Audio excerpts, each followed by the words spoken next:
Price lord. మీరు తమిళలో 3 ఇళ్ళు చూశారు. David house, Goliath house, Winnie జోనన్ హౌస్. ఈ కింద రోల్ అవుతున్న వీడియో వాళ్ళదే.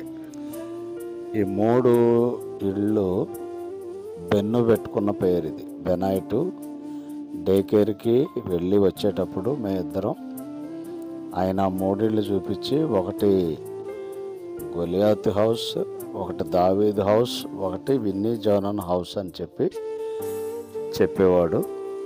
మీరు కింద వీడియో ఒకటికి చూస్తున్నారు కదా, ఆ వీడియో కూడా ఎందుకు పెట్టానంటే దావీదు కనబడతాడు, అలాగే గొలియాతు ఉంటారు, ఇద్దరు పాట పాడుతూ ఉంటారు.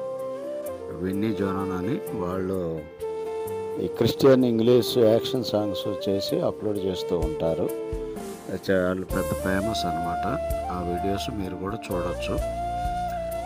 ఆ వీడియోస్ ఎంత ఇన్స్పైర్ చేస్తాయంటే బెనైట్ని, ఆయన ఎక్కడున్నా కూడా వాళ్ళు ఎలా చేయాలో అలాగా చేస్తారు.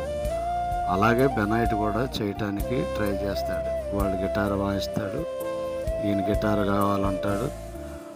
వాళ్ళు స్కేబోర్డు వాడతారు, వీళ్ళు స్కేబోర్డు కావాలంటారు. అలాగే ఆ పాటల్లో దావీదు గొలియాతు ఉంటారు.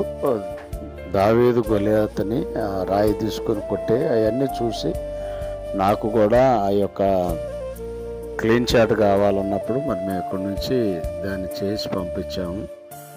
అంతగా ఆ వీడియోస్ ఆయన్ని ఇన్స్పైర్ చేస్తూ ఉంటాయి.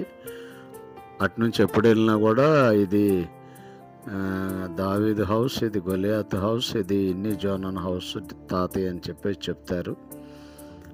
అవి మీరు చూసేవి. ఆయనకి అంత ఇంట్రెస్ట్ ఆయన వీడియోస్, అలాగా ఆయన ఎప్పుడు కూడా చెప్తూ ఉంటాడు. ఇప్పుడు మీకు కనబడేది ఇది హ్యాల్రిక్ స్కూల్. ఇది ప్రతిరోజు మధ్యాహ్నం 3 గంటలకు వెళ్ళి హ్యాల్రిక్ని తీసుకొస్తాను. ఆ స్కూలు 3 గంటల వరకే జరిగిద్ది. ఆ స్కూల్ ఆవరణం పక్కన కొన్ని చెట్లు ఉంటాయి. ఆ చెట్లు కాయలు, అలాగే ఇవన్నీ కూడా కొన్ని బర్డ్స్ మీరు చూశారు కదా, వీటిని పింక్ ప్యారెట్స్ అంటారు. అవి ఎలా ఉంటాయంటే మీకు కరెక్ట్గా అర్థం కావాలి అంటే ఆ చెట్టు కాండము, అలాగే ఆ చెట్టు ఆకులు ఏ కలర్లోనైతే ఉంటాయో ఆ కలర్లో అవి ఉంటాయి. అవి చెట్లో కలిసిపోతాయి.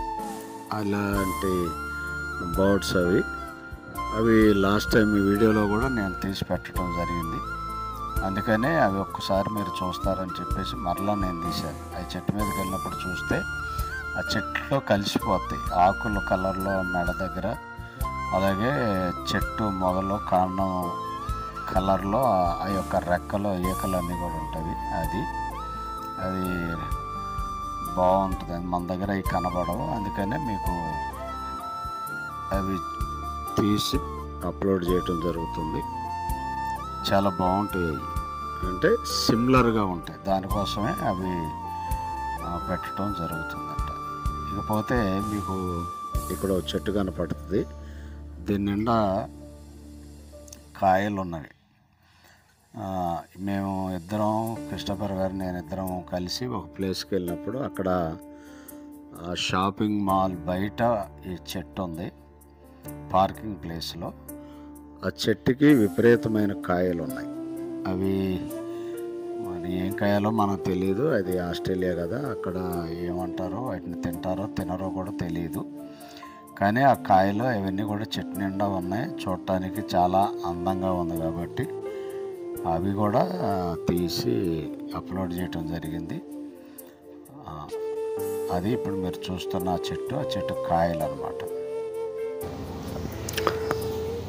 మనము మన పిల్లలు గమనించవలసింది ఏంటంటే, లేక వాళ్ళకి తెలియజేయాల్సింది ఏంటంటే, మనం ఏదైతే మరి ఫోన్లో కానీ టీవీలో కానీ పెట్టి వాళ్ళకి చూపిస్తామో వాటికి వాళ్ళు ఆకర్షితులు అవుతారు.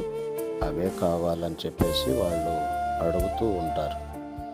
అందుకని మీరు ఫోన్లో కానీ అలాగే టీవీలో కానీ పిల్లలకి ఏది చూపించాలన్నా కూడా ఇలాగా ఆధ్యాత్మికంగా మరి ప్రభు పాటలు, అలాగే మ్యూజిక్, ఇంకా యాక్టివిటీస్ ఏవైతే ఉన్నావో అవన్నీ కూడా మరి బైబిల్కు సంబంధించిన వాటిని మీరు చూపించినట్లయితే పిల్లలు అలాంటి ఒక మంచి వాతావరణంలో పెరుగుతారు.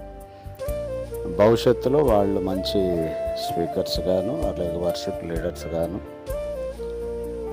మ్యూజిషియన్స్ గాను, దేవుని పనిలో వాడబడే సాధనాలుగా మరి ముందు తరాలు సిద్ధపడటానికి, వాటిని అభ్యసించటానికి అవకాశం కనుక మరి ప్రతి ఒక్కళ్ళు కూడా మీ పిల్లలకి అటు బెనైట్కి వాళ్ళ అమ్మ వాళ్ళ నాన్నగారు ఏవే వీడియోస్ అయితే చూపిస్తారో అలాగే మీ పిల్లలకు కూడా మరి ప్రభు పాటలు, అలాగే మందిరం ఆరాధన, దేవునిలో పిల్లలు వాడబడితే ఎలాగ దీవించబడతారు, ఇవన్నిటిని నేర్పించండి. God bless you all. అందరికీ వందనాలు.